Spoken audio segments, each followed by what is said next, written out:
We're always telling kids to just be kind, and it's a beautiful sentiment, right? But is it actually always the safest advice? Today, we're diving straight into this explainer to unpack a classic fable. It's sourced from the Maha Cartoon TV English Tale of the Intelligent Monkey, and it completely challenges this whole blind kindness idea. As you'll see, it's a narrative that perfectly illustrates why having a good heart must absolutely 100% be paired with having a sharp mind. So think about this. If a dangerous creature needs help, what should you do? It's a pretty heavy ethical question. As adults, we naturally weigh the risks, but for a kid, their instinct is usually just pure, unfiltered empathy. That's what makes this story such a fantastic framework for helping young children navigate those tricky, gray areas of empathy. It introduces this vital concept of conditional kindness. Basically, the idea that our willingness to help somebody absolutely shouldn't override our own personal safety or common sense. All right, part 1, the trap in the well. Let's set the stage here. Our story kicks off with two monkeys, Gulu and Bholu. Now, according to the source material, these aren't just your run-of-the-mill monkeys. Oh no, they are incredibly proud of their intellect. They literally consider themselves the smartest creatures in the entire forest. And this detail, it's absolutely crucial. It sets up this brilliant contrast showing how sometimes even those who pride themselves on being super smart can make really, really foolish decisions when their unchecked empathy takes the wheel. So the whole thing gets going when Gulu and Bholu stumble upon this deep well, and down at the very bottom, totally trapped and helpless, is a crocodile. The monkeys peer down, and you'd think their immediate reaction would be fear, or at least a little caution, right? Nope, it's just this innocent impulse to launch a rescue mission. They see a creature in pain who claims he can't get out, and they instantly feel this overwhelming duty to help. It's actually a wonderful demonstration of pure empathy. But, as we're about to see, pure empathy without any context? Yeah, that's a total recipe for disaster. Moving on to part 2, the warning unheeded. Every good fable needs a solid voice of reason, and here it comes in the form of an experienced bird. She swoops down from the canopy right as the monkeys are plotting their big rescue. This bird essentially represents the voice of society, of history, and of hard-earned wisdom.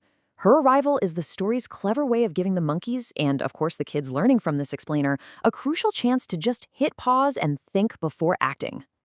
Okay, so look at this sharp contrast between these two totally different worldviews. On the left, Golu has this very naive monkey's mindset. He believes in this blanket duty to protect all living beings no matter who or what they are. Then, on the flip side, you have the bird's mindset. This is experienced wisdom. It's the firm understanding that actions have real consequences, so it's better to just leave him.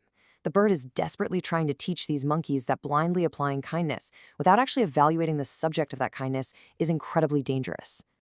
And the bird makes her point crystal clear with this powerful quote right from the source material. What has been thrown into the well has been punished for his deeds. Boom. The bird is explaining that this crocodile wasn't just having an unlucky day. Not at all. He had committed terrible acts and caused massive trouble for all the other animals in the forest. So him being trapped down there, it wasn't some unfortunate accident. It was a necessary punishment to keep the rest of the forest safe. The bird is practically begging the monkeys to zoom out and look at the bigger picture here. This brings us to section 3, a dangerous rescue. Now, as it so often happens when massive egos and naive intentions mix together, the bird's completely logical advice falls on deaf ears. The monkeys are now faced with a definitive choice. They have to decide between their own good intentions, their deep desire to be the heroes of the day, and the very stern warning provided by the bird. Now, if you're watching this and discussing it with a child, right here is the absolute perfect moment to hit pause. Ask them, would you ignore a wise warning from someone older and more experienced just to save a creature that's known to be dangerous? By asking this out loud, we're making the lesson about blind kindness active instead of passive. We're actively challenging kids to predict the outcome of completely ignoring good advice. Well, unsurprisingly, Gulu and Bholu completely dismiss the bird. They just cling so tightly to their belief that they have this absolute duty to protect all life. So what do? They find a large wooden board, chuck it down into the well, and the crocodile uses it to climb right out to freedom. The monkeys feel completely triumphant. In their minds, they've just performed this great, noble deed. They've saved a life. But of course, they've completely ignored the actual nature of the life they just saved. So the absolutely crucial point we're making in this explainer is captured perfectly by the concept of blind kindness. What is that? Well, it's the act of helping others without considering the context, the potential danger to yourself, or the broader consequences. Gulu and Bholu just exhibited textbook blind kindness. They looked solely at the immediate suffering of the crocodile and entirely ignored his history, the warnings, and the harsh reality of the literal predator sitting right in front of them. And as you can guess, this sets the stage for some immediate trouble. Because let's be real, a predator is going to remain a predator. The second this starving crocodile is out of that well, the whole narrative takes a very sharp turn. He doesn't just offer a polite little thank you and waddle away back to the river. Oh no, instead he immediately turns on his rescuers. The monkeys are forced to scramble up a nearby tree in sheer terror. Meanwhile, the crocodile is perfectly content to just wait. He camps out right under their branch, absolutely refusing to leave.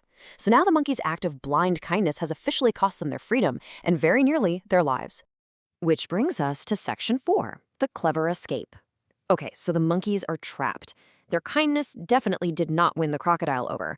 So now they have to actually use that big intellect they were bragging about at the beginning of the story. They literally have to think their way out of a life-threatening mistake that was created entirely by their own misguided empathy.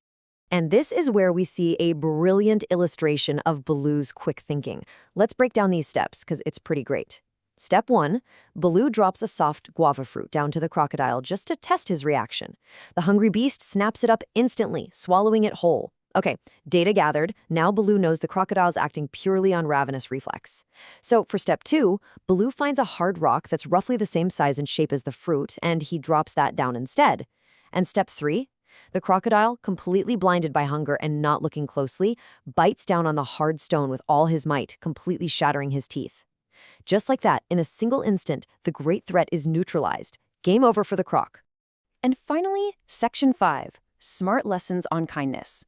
The monkeys manage to escape, but they are forever changed by this wild experience. And you know, this isn't just some entertaining fable about monkeys tricking a crocodile. It's actually a vital tool for parents and educators to discuss the real complexities of helping others with young children. It provides us with this incredibly safe, engaging framework to have a genuinely important conversation. So let's distill these concrete takeaways from the explainer. First up, kindness absolutely needs safe boundaries. You simply cannot help others if it puts you in direct peril. It doesn't work that way.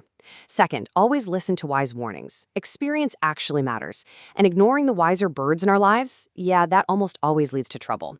Third, intelligence is your best tool. You need it both to get out of trouble and, ideally, to avoid getting into it in the first place. And finally, and I think this is perhaps the most important thing for kids to hear, sometimes saying no to someone who asks for help is literally the safest and smartest choice you can make. I want to leave you all with a final thought to ponder today. How can we truly balance having a good heart with a sharp mind? Empathy is for sure a superpower.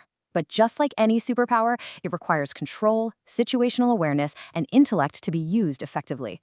I highly encourage you to use this story as a jumping-off point. Sit down, talk about Gulu, Bholu, and that tricky crocodile, and start a real conversation about what it truly means to practice smart kindness. Keep asking those important questions, and we'll see you next time.